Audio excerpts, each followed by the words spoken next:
Travels and Adventures of Little Baron Trump and his wonderful dog Bulgar. I think we are on our second program of Chapter 8. Suddenly, the truth dawned upon me. To these shores, vast flocks of seabirds came to lay their eggs year after year, attracted by the warmth of the atmosphere. There they build their rude nests and fill them with eggs and enter upon the task of hatching out their young. When suddenly the heated waters, hurled by some gale or resistless current, rest upon the resting places and spreads death where life was just beginning, by cooking the countless thousands of eggs which fill their nests, and so on from year to year, until now I behold the work of 1,000 floods, which have in turn added their contribution to this vast stock.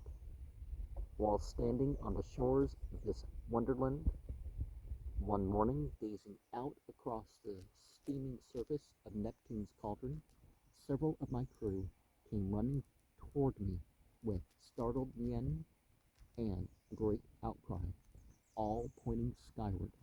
I turned and looked in the direction indicated. A vast cloud, black and threatening, hung in the heavens. As I stood watching it, it broadened and widened until it fairly darkened the light of day.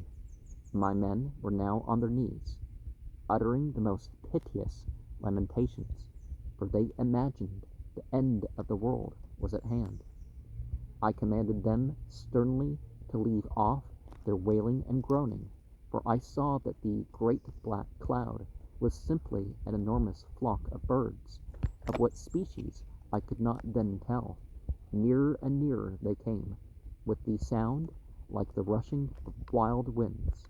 They covered the whole sky like an inky pall.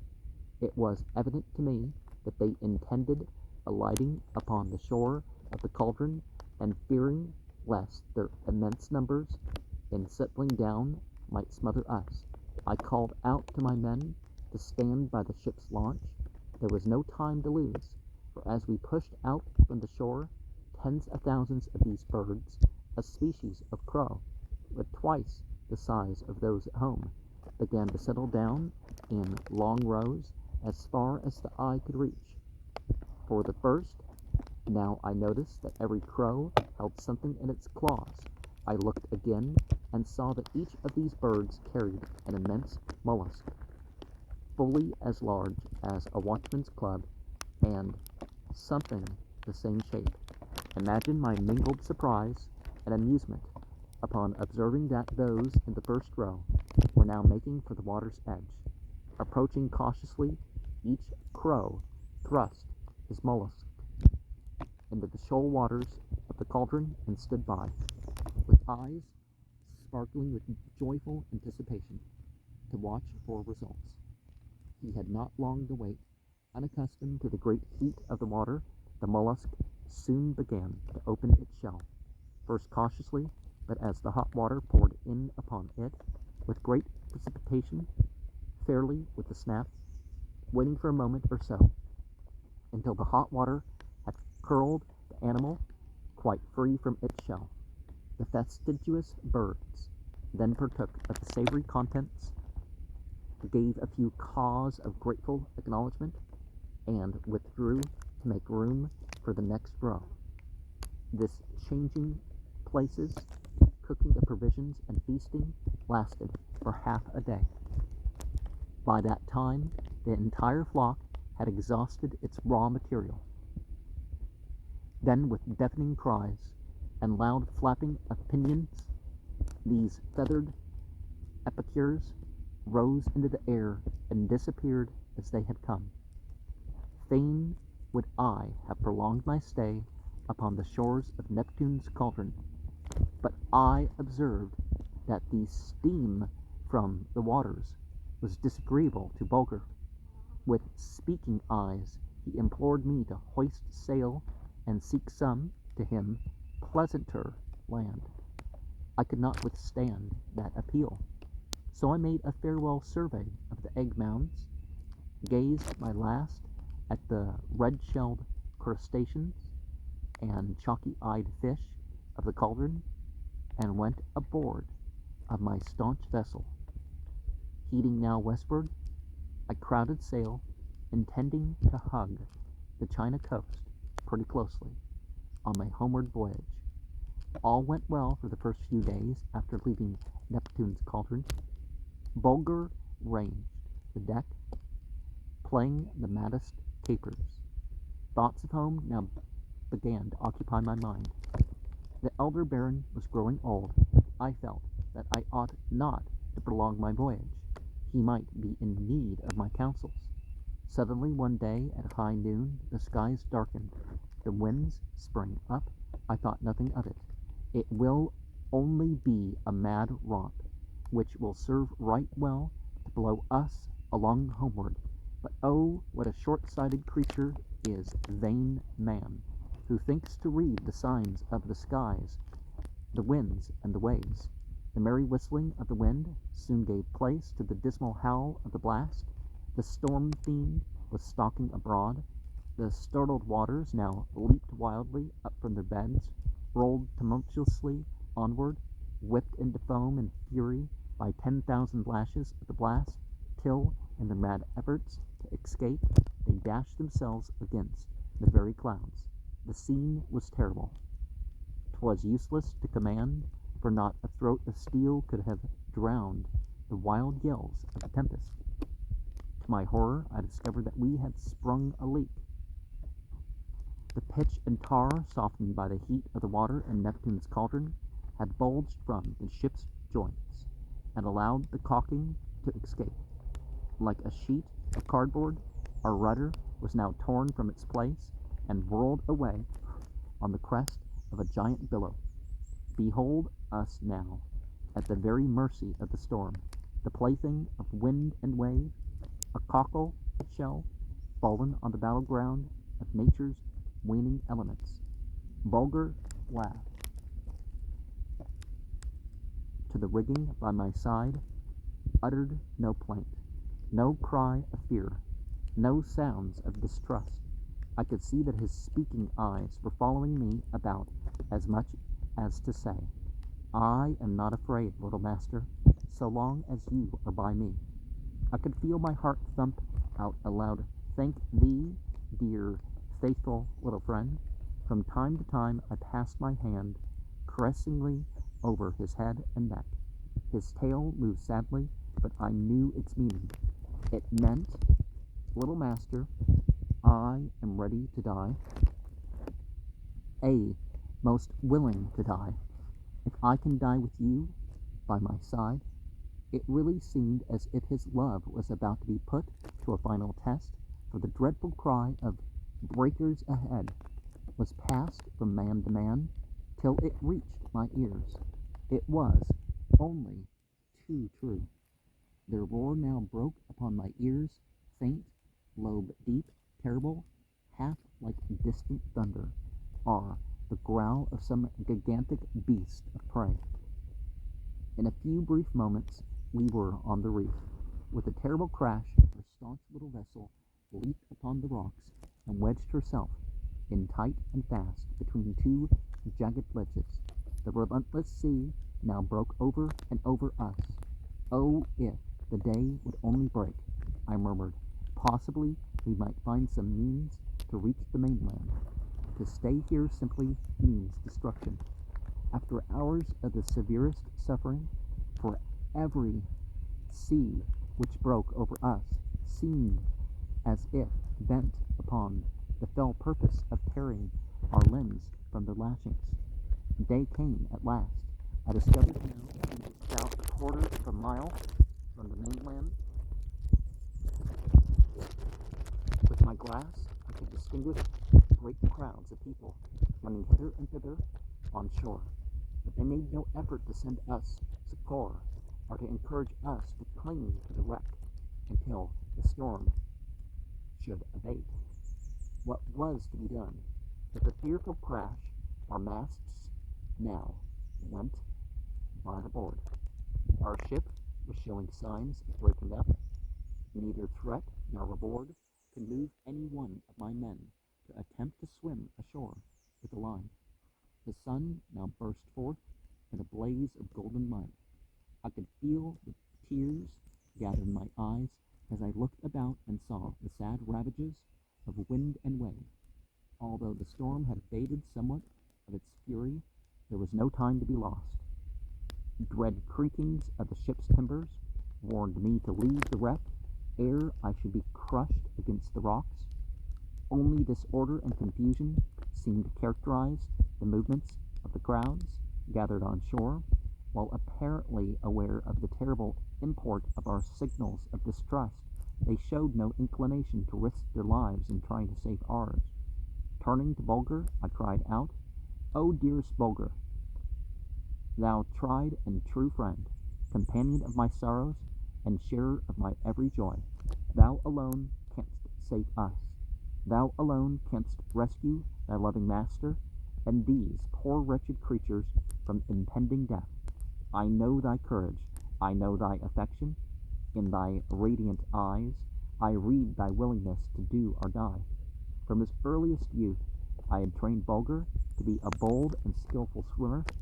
No eddy, current, undertow, or whirlpool was angry or wild enough to strike any fear to his stout heart. With ease, at my commands, he would dive 2 fathoms deep and bring the smallest coin from the bottom. Our vessel might go to pieces at any moment, for she had wrenched herself loose from the rocky ledge and was pounding on the jagged, flinty edges of the reef with a wild and ungovernable fury. Every fleeting moment became more precious than its predecessor. Making a superhuman effort, I caught the end of a reel of twine, and having fastened it to Bulgar's collar, bade him leap into the bubbling, boiling, seething, swirling, madly rolling waters. Storm lashed, whipped into foam, till billow broke on billow, and all seemed but one mingled mass of fury, rage, and fright. With a rapid succession of anxious, whining cries, followed by a series of quick, loud, sharp barks, Bulgar gave me one last look, and placing his paws on the taffrail, sprang lightly over and disappeared. My heart stood still for a moment, but look, he rises. He strikes out for the shore, now tossed like a bit of cork on the arched backs of a storm, a frightened billow, now sunken out of sight into the foam-flecked trough of the sea. Look again. Hark, I can catch the faint sound of that sharp, joyous bark, sent back to cheer his little master's heart. And now he is gone. I see him not, but as the twine runs through my hands, I can almost feel every throb of that dear, stout heart. Steadily he keeps at his work, for steadily and rapidly the reel spins round. Crack! There goes our keel in twain. Quick! Good Bulgar, the end is near. But look, what means that commotion on shore? See the crowd, how it presses down to the very breaker's edge? Now they fall back. Hark! Did you not hear that shout? Saved! Saved! Bulgar has landed. The men on shore have hold of the twine. The reel whirls swiftly around. My men, ashamed of their cowardice, crawl from their hiding places and set to work with a will. Already they have fastened a line to the end of the twine, and it is moving briskly over the rail. There can be no doubt now, Bulgar has saved us.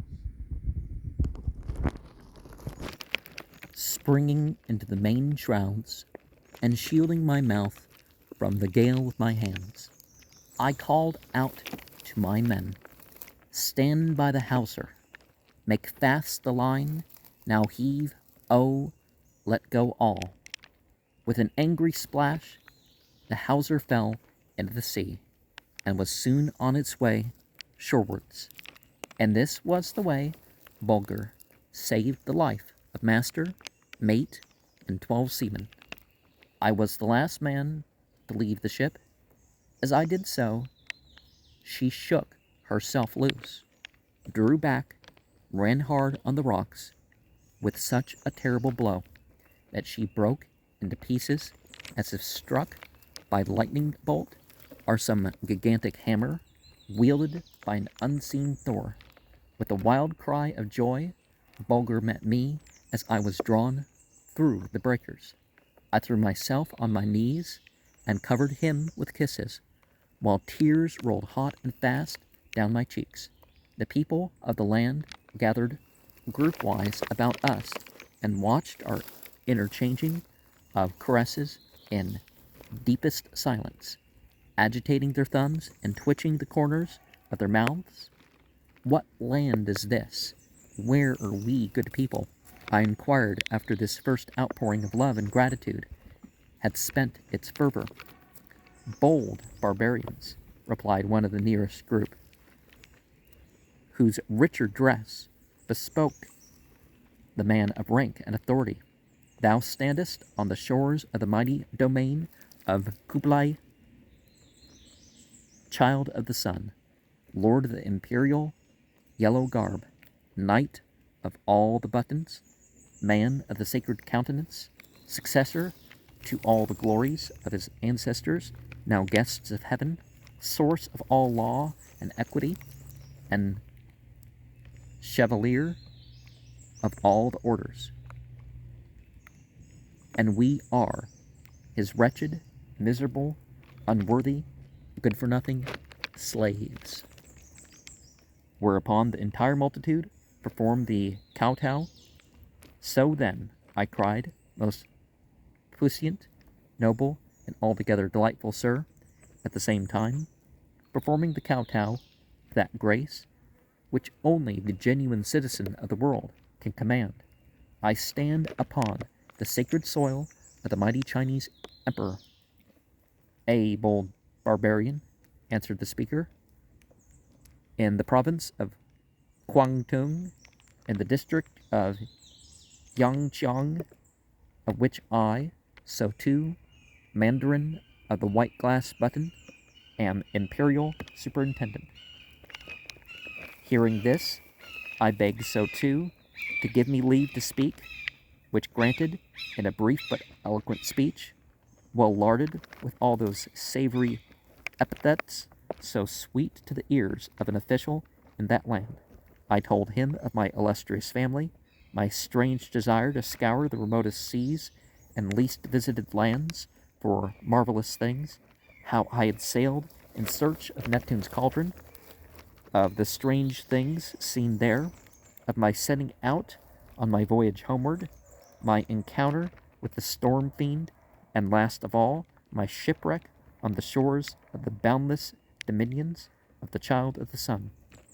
And now, all that I craved from the servants of the man of the sacred countenance was such aid and assistance as would enable me and my men to reach the nearest seaport, where foreign ships cast anchor, so that we might go down to the sea once more and reach our loved ones. To all this, so too gave response with the most gracious smile, and then invited me to pass beneath his roof, lay off my wet clothes, drink some warm tea, and have his rubbers smooth the wrinkles out of my tired flesh. My seamen were not forgotten. His retainers were ordered to look well after their wants, just as we were about to set out for Sutu's residence. Several of his bodyguards struck their gongs in a furious blow. The din was ear-splitting. With a loud bark, Bulgar rushed towards me, and laying one ear against my leg, closed his other with his paw. So too, and his retainers, at seeing this, to me, laughable sight, looked grave, agitated their thumbs, and twitched the corners of their mouths. Just as I was about crossing So Two's threshold, to my inexpressible chagrin, I discovered that I had lost my purse containing a large sum of money. In a desperate hope that I might have dropped it on the seashore, I bounded away in that direction. But I had not gone 100 paces ere I met Bulgar carrying the purse in his mouth. I had in truth dropped it while kneeling on the beach and caressing my beloved rescuer. Noting that, in my eagerness to follow my gracious host, I had not missed the lost treasure.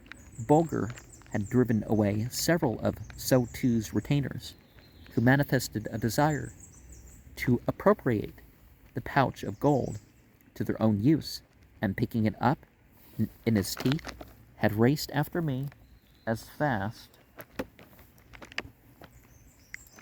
as his burden would permit. As we crossed So Two's threshold, several small woolly dogs sprang out and gathered about Bulgar. They were apparently delighted to meet with one of their race, so distinguished in appearance and dignified in carriage. Fain would they have exchanged the usual canine civilities with Bulgar, but he absolutely declined to enter into any conversation with them or to express any surprise at these extraordinary-looking cousins of his, which seemed like so many animated bundles of freshly ginned cotton. Keeping close at my heels, he skillfully avoided their advances and gave a low growl of relief when the door of the antechamber was closed upon them. After a warm bath, my stiffened limbs were limbered up by the stroking, patting, and rubbing of So Two's bath assistants. I was then invited to encase my body in a rich suit of embroidered silk, and this done, was conducted into the presence of the amiable So Two, who received me with a smile that was as persistent as it was broad. Several hours were now consumed in drinking tea, eating dainty little sugar cakes, and telling each other the most extravagant and shameless fibs in the shape of compliments. Compliments about everything: voice, eyes, ears, chin, mouth, hands, feet, etc. Although I only reached to So Two's shoulder, he regretted, in a piteous tone, his lack of stature, and praised my tall, stately, noble, commanding height. It could help if there was an update of his age. I don't think he's 8 anymore. Overcome at last by sheer exhaustion, So Two closed his eyes and appeared to have dropped off in a little nap. Seizing upon the opportunity, I raised my voice and began to urge upon him the necessity of immediate action with regard to me and my men. Whereupon he arose, and after a series of kowtows, the same broad smile playing around his wide mouth and small, kindly black eyes, withdrew to consult with his assistant, sub-assistant, and first and second sub-assistants. It was quite dark when So Two re-entered the room. Bulgar and I, during his absence, had slept most soundly. No wonder, for we were both tired to the bone. Orders were now given to illuminate the halls and apartments.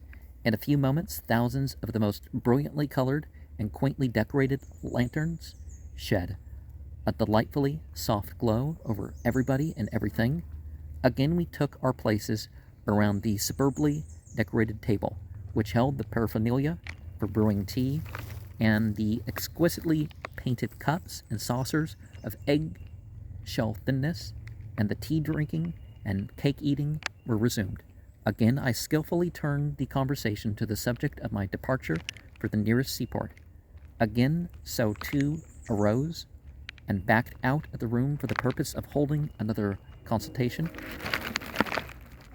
By this time, my stock of patience had dwindled down considerable. Every moment I could feel my blood grow warmer and warmer, After a delay of half an hour or so, a retainer entered to inform me that so too had fallen transparent blue. Flowered red or plain red button could presume to awake him, and that there was no mandarin of so exalted a dignity within 50 miles of that spot. At these words my blood fairly boiled over. I sprang to my feet and began to pace the floor like a caged animal.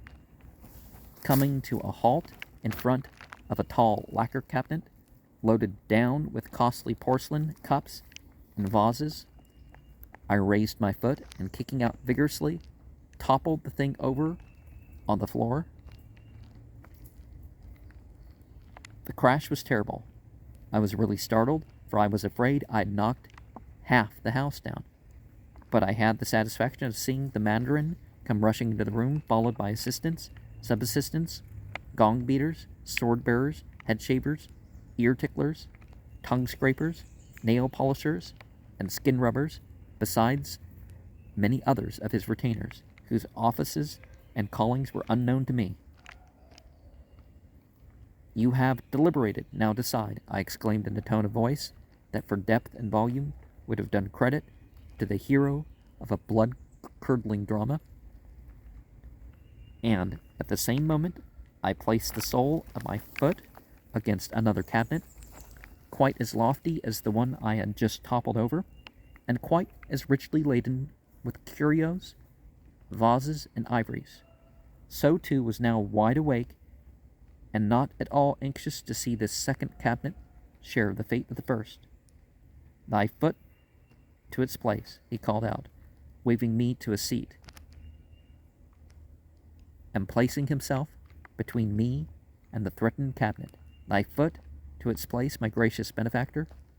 After he had seen me safely seated, he continued thus: "Know then, my gentle guest, that I, so too, imperial mandarin of the white glass button, after mature deliberation with my most honorable council, do order and decree that thou and thy servant shall be, as thou hast prayed, forthwith conducted to the city of Canton, and there be delivered into the keeping and custody of the officers of him of the sacred countenance, until opportunity shall present itself to procure means of sending thee and thy servants back to your native land."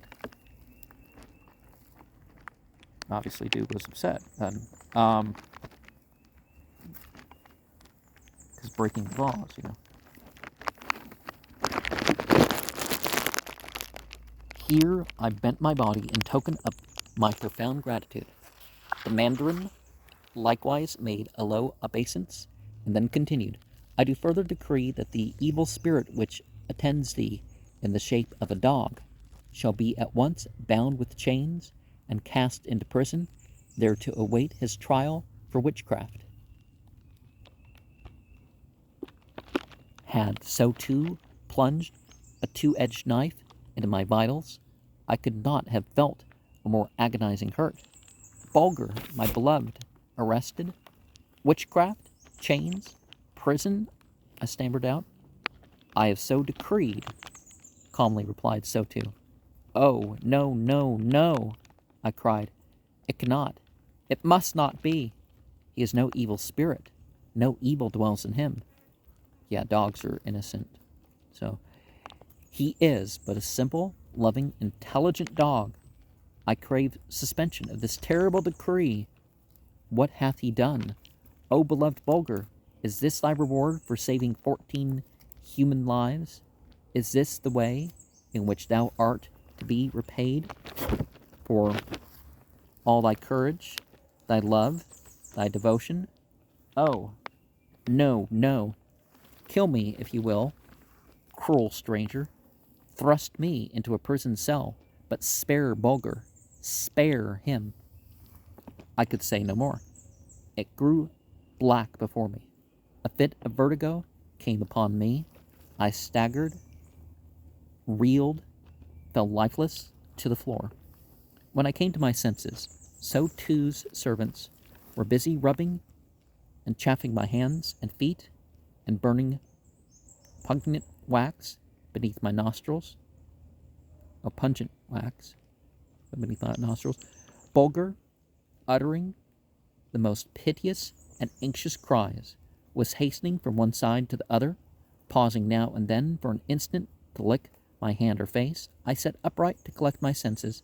Then, clasping Bulgar in my arms, I patted, smoothed, kissed, and caressed him, amid 100 sighs and groans, heart-rending enough to melt a breast of stone.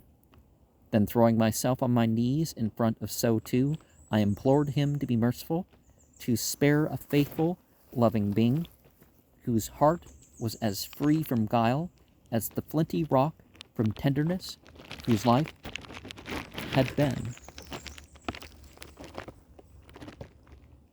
but one thought: to serve, guard, defend, save his master. "Rise, unfortunate stranger," was So-Too's reply in a tone of deep commiseration, taking me by the hand and gently compelling me to be seated by his side, "lest, if thou shouldest slice my body into 1,000 pieces, I could not revoke this decree.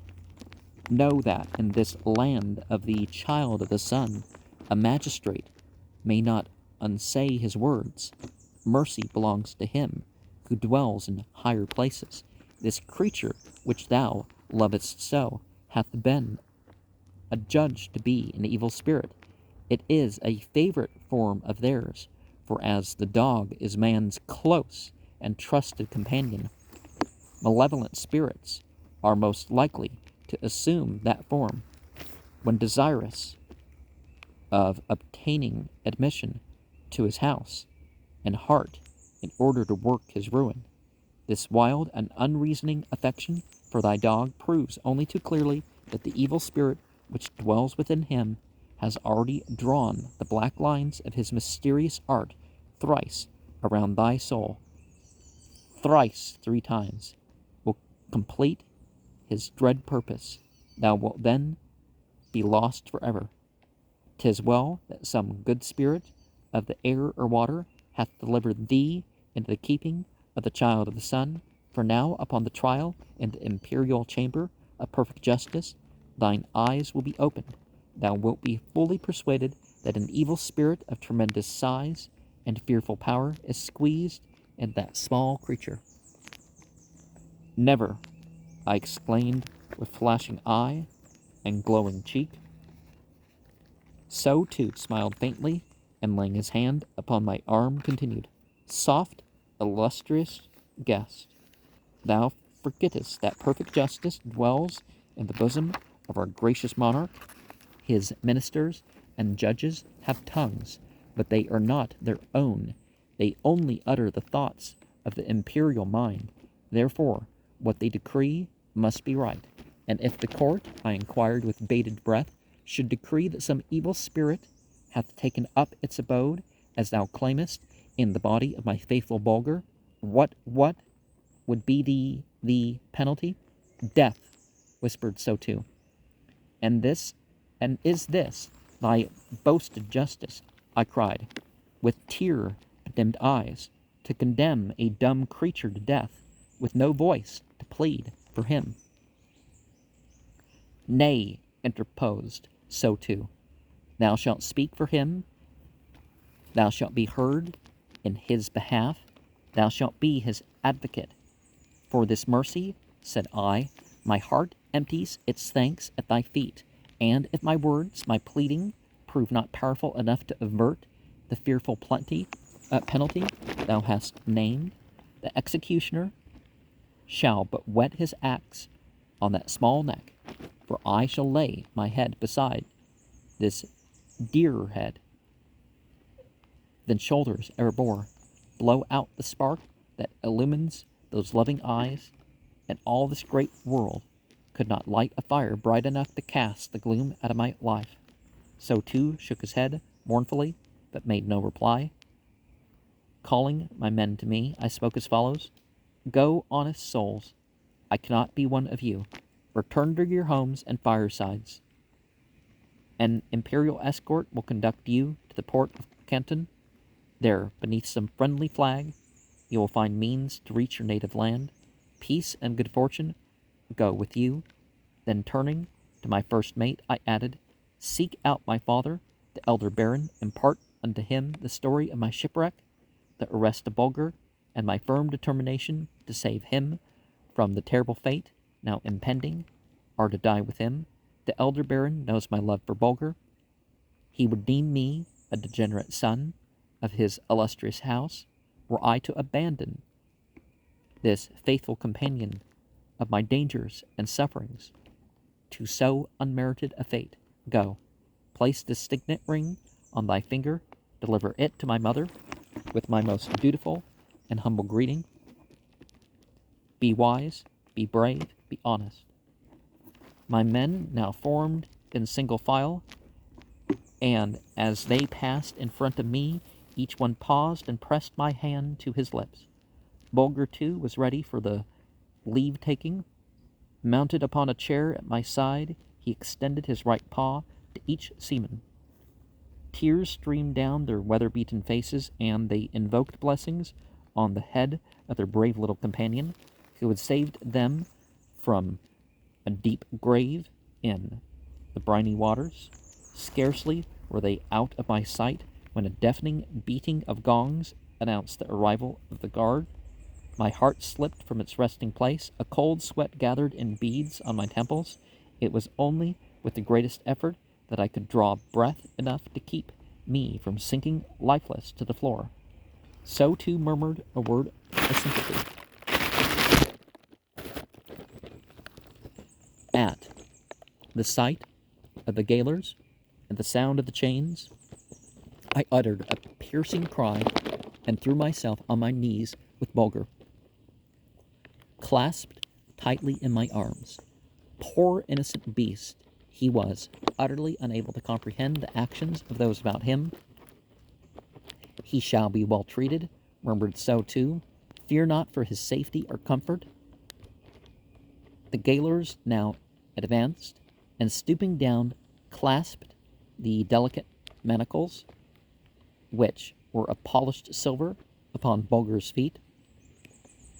He looked up at me with eyes so speaking, so full of love, and so trusting that I could not bear their gaze. It meant, I submit without a murmur, for I know that thou wouldst not let any harm come to me. Then one of the guards lifted him gently and placed him in a silk-lined hamper slung upon two poles. The lid was quickly adjusted and fastened, and ere I could collect my senses to speak a last farewell, they hurried away with their prisoner, for it was plain to be seen their hearts were deeply moved by my woeful countenance and grief-shaken voice. At So too's solicitation, I now went to rest. Alas, how could sleep get into my tearful eyes? All night long I lay awake, bemoaning the sad fate which had overtaken me. Had accusation and arrest fallen upon me, I could have borne it like a man, but that Bulgar's loving heart should have been singled out to bear a blow so undeserved was almost death to me. As the hours dragged wearily along, I thought of reversing my order, sending my men away, and of attempting a rescue. I thought of schemes to bribe the gaoler. I thought of demands for the interference of my government.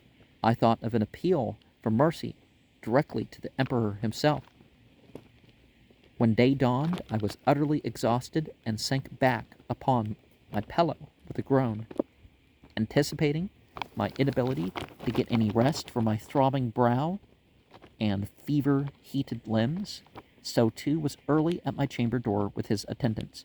Under his directions, they bathed me in cooling lotions, patted, rubbed,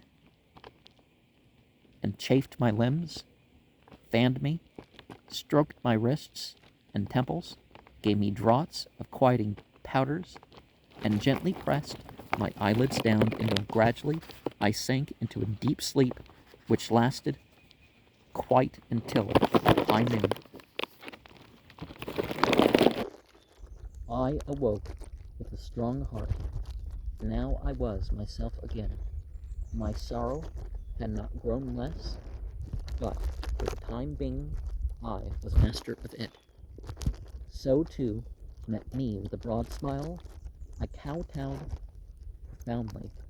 He expressed the hope that his tall, graceful, broad-shouldered, handsome-visaged guest of knightly bearing had slept well. As for me, he added, my miserable little crooked brain was full of pangs and tortures all night long. To look at him, it was hard to see any effects of all these pangs and tortures. He seemed the very picture of good health and spirits. His broad face was as smooth as a baby's, and his little eyes sparkled with suppressed humor and mischief. We grew quite merry over our morning meal. I was playing a part. I determined to let him think that by degrees I was becoming cured of my extravagant affection for Bulgar. With every cup of tea he drank, his cold exterior kept melting off.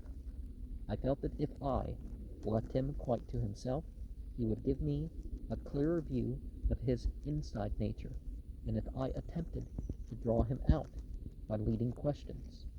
I called into use all my wit and imagination. I buried him beneath compliments and fine speeches. I told him some of my most diverting stories. At last I was successful. The servants were directed to withdraw.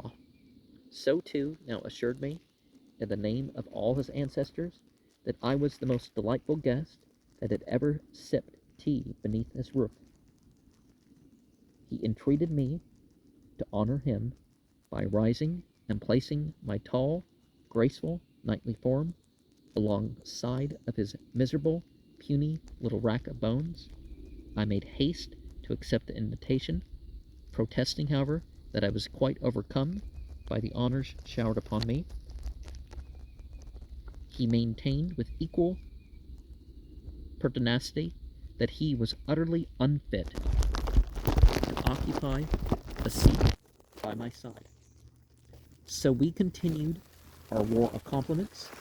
Suddenly, so too, thrust his right hand under his richly embroidered tunic and drew forth a small case of tablets, which folded its upon each other in a curious way. He gave it a slight jerk, and it flew open and unfolded itself. I have been thinking, he began, of the approaching trial of thy dog on the charge of witchcraft. A lump arose in my throat at these words, but I gulped it down and simply bowed my head as a sign of my attention. Thou art a stranger in our land, continued So too. Perchance thou wilt be pleased to know the things which I am about to tell thee. Nowhere else in the great world can perfect justice be found save in the dominions of our gracious emperor, him of the sacred countenance, while thy nation and the rest of the western world knew no other law than force or fraud. We had already received from our ancestors thousands of volumes filled with the rules of perfect justice. Happy indeed should be that criminal whose good fortune leads him to commit his crime in our favored land. His punishment will be exactly what he deserves. Thou, as the advocate of this fortunate prisoner, who is so dear to thee, art allowed to choose the Yamun before whom he shall be tried. So too, thy friend, do here set before thee the list of Yamuns, so thou mayest choose thine own arbiter. Saying this, So too placed the unfolded tablets in my hand,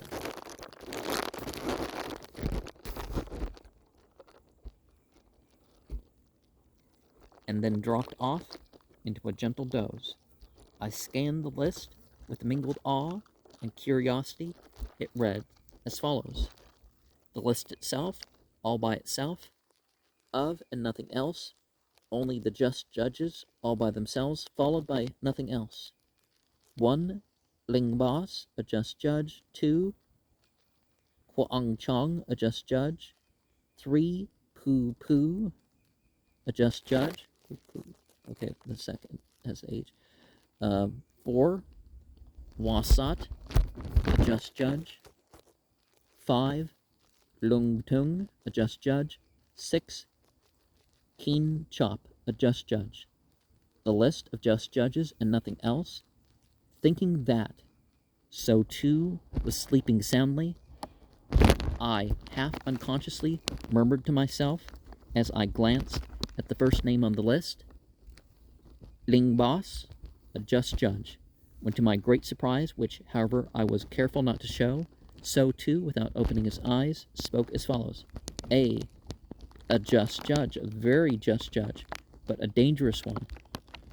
Neck too short, too much blood, hence brain too hot, never willing to hear both sides, a good judge for him who speaks first before the blood begins to press upon his brain, a bad judge for a long cause. Kwang Chung, I repeated inquiringly. A just judge, replied So too, an extremely just judge, but too tall and thin, not blood enough for his long body, brain too far away from heart, cold and merciless, does not eat enough, only a little fish, a good judge for a very bad man. Pooh, I suggested in a low tone. A just judge. A thoroughly just judge, continued So too, but not to be trusted. Laughs too easily, too much given to making puns, always ready to deal out death to a solemn-visaged man, only too happy to sentence a man to death if he can make a pun with his name, and the axe or blocks or something belonging to the executioner. Wahsat, I asked timorously.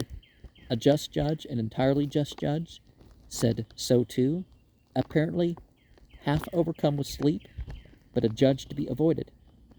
Too much given to asking questions, never weary of turning round and round an auger until he strikes bottom. A good judge for the hard and knotty cause, slow but sure, eating away falsehood bit by bit, not a good judge for a plain case. Lung Tung, I questioned, half in despair, glancing at number 5. A just judge, an undoubtedly just judge, So too gave answer in the same sleepy tone, but a dangerous judge, too fond of hearing himself talk, too liable to use up the criminal's time and then condemn him to death for not having defended himself within the hour allotted to him. Here my heart sank within me, but I drew myself together. There was still one name left. I glanced at it despairingly. Keen Chop, I murmured.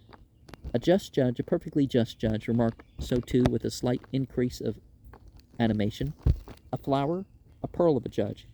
Eats well, drinks well, digests well, fond of the good things of life, a great lover of beautiful vases and statues and screens and embroideries, always willing to hear both sides, and here So too came to a halt and fell into such a sound slumber that he snored loudly.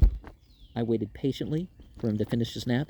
He resumed exactly at the point where he had left off, very anxious to build a larger and finer house and to fill it with rich and rare ornaments.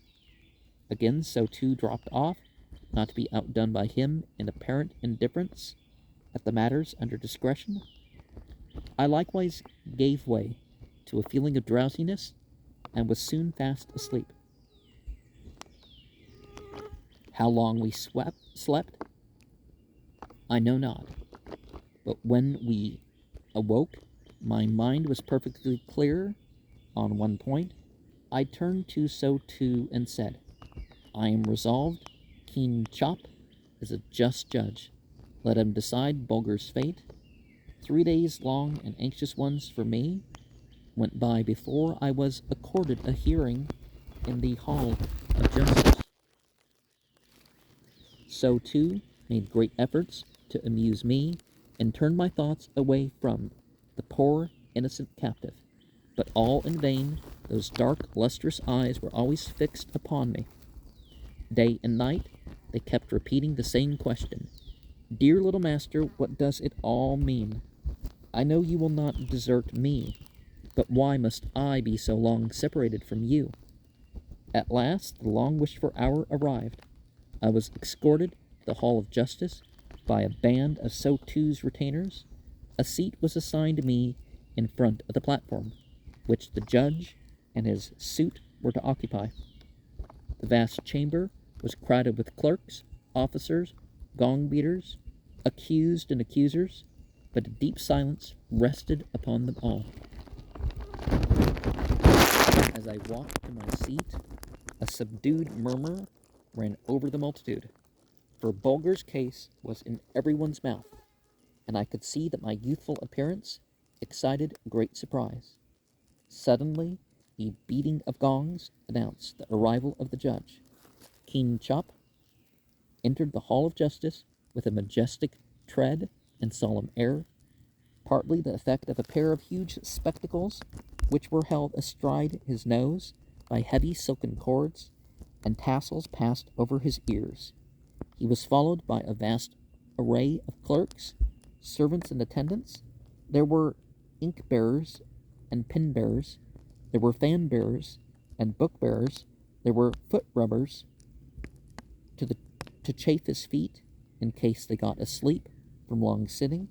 There were nose ticklers armed with long feathers, whose office it was to arouse King Chop should he drop off into too long a nap. There were eraser bearers, whose duty it was to blot out from the tablets all the judge had said when he resolved to change his mind.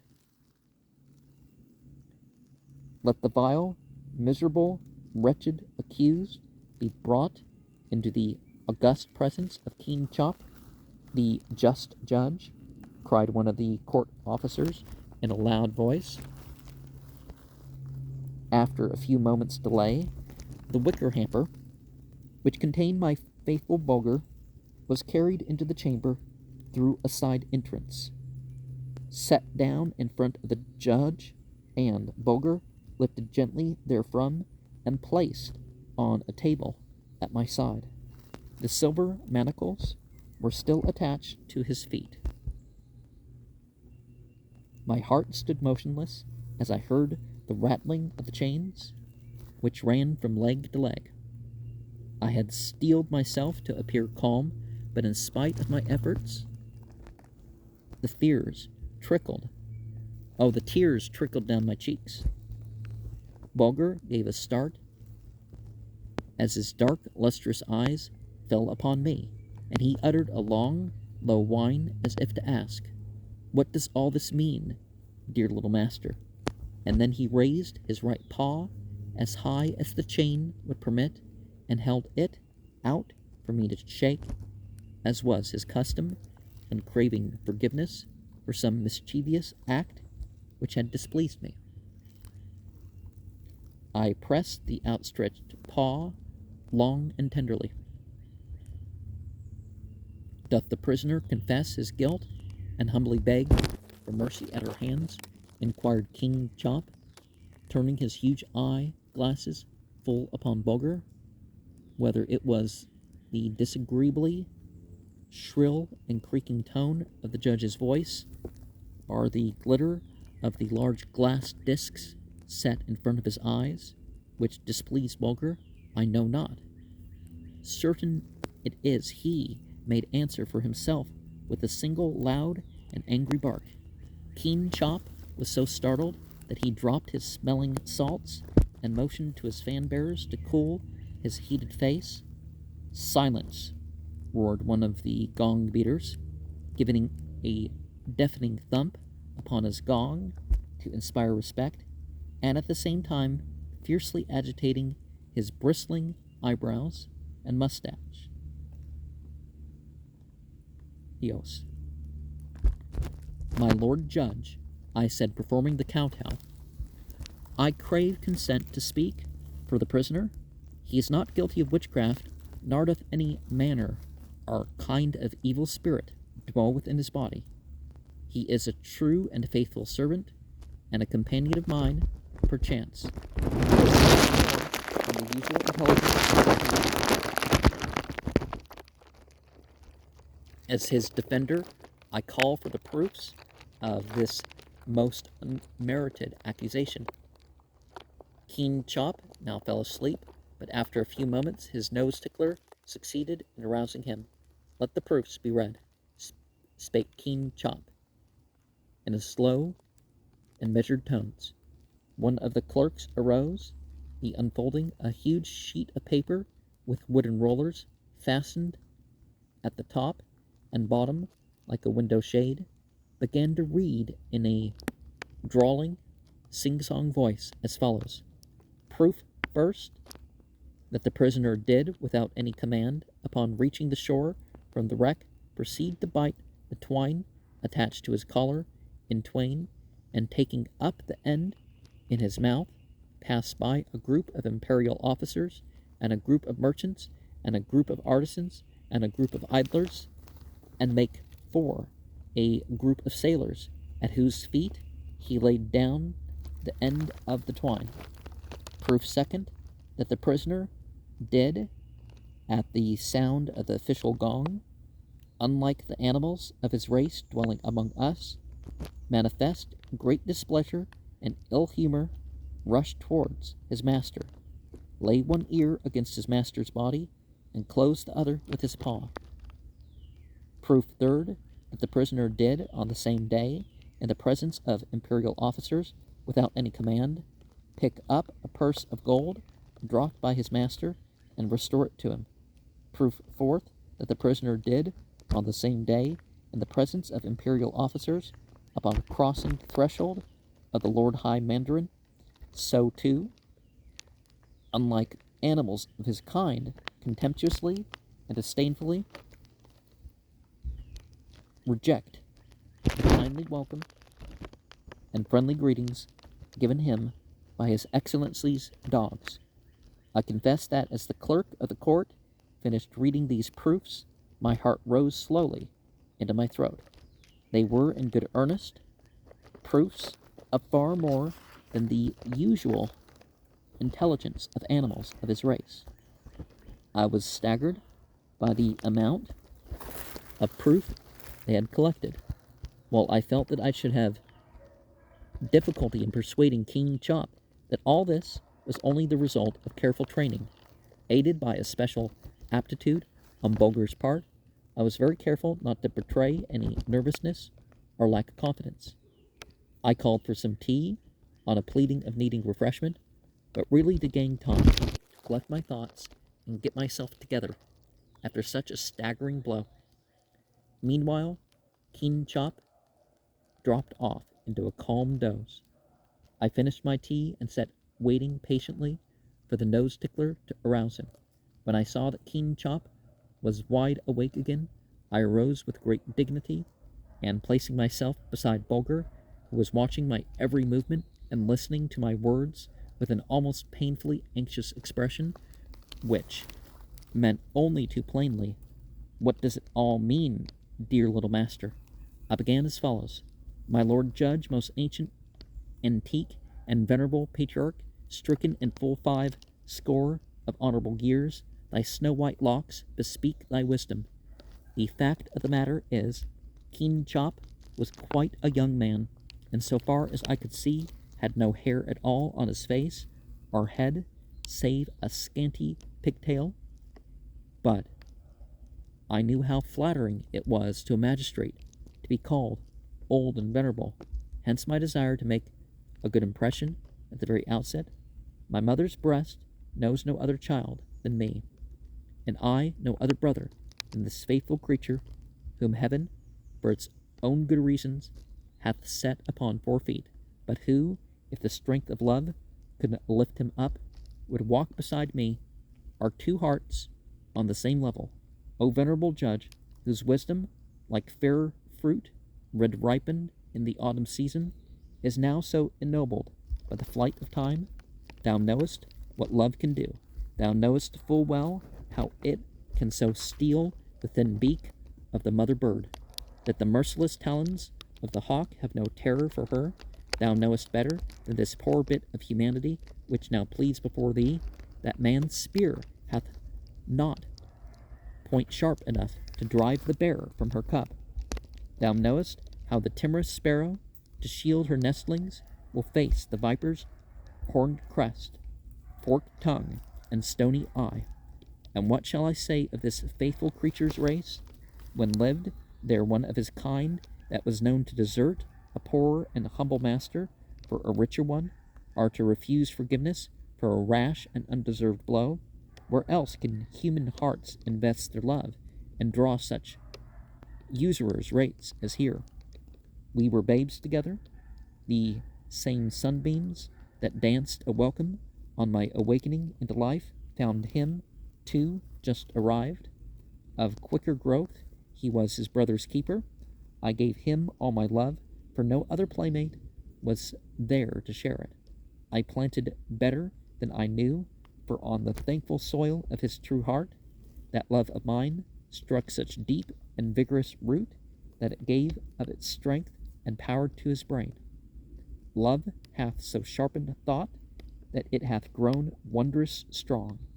The spirit thou callest evil is, as the learned know, a reasoning being, and although it may go upon 4 feet and whine and yelp and growl and bark, this is but the mask it wears.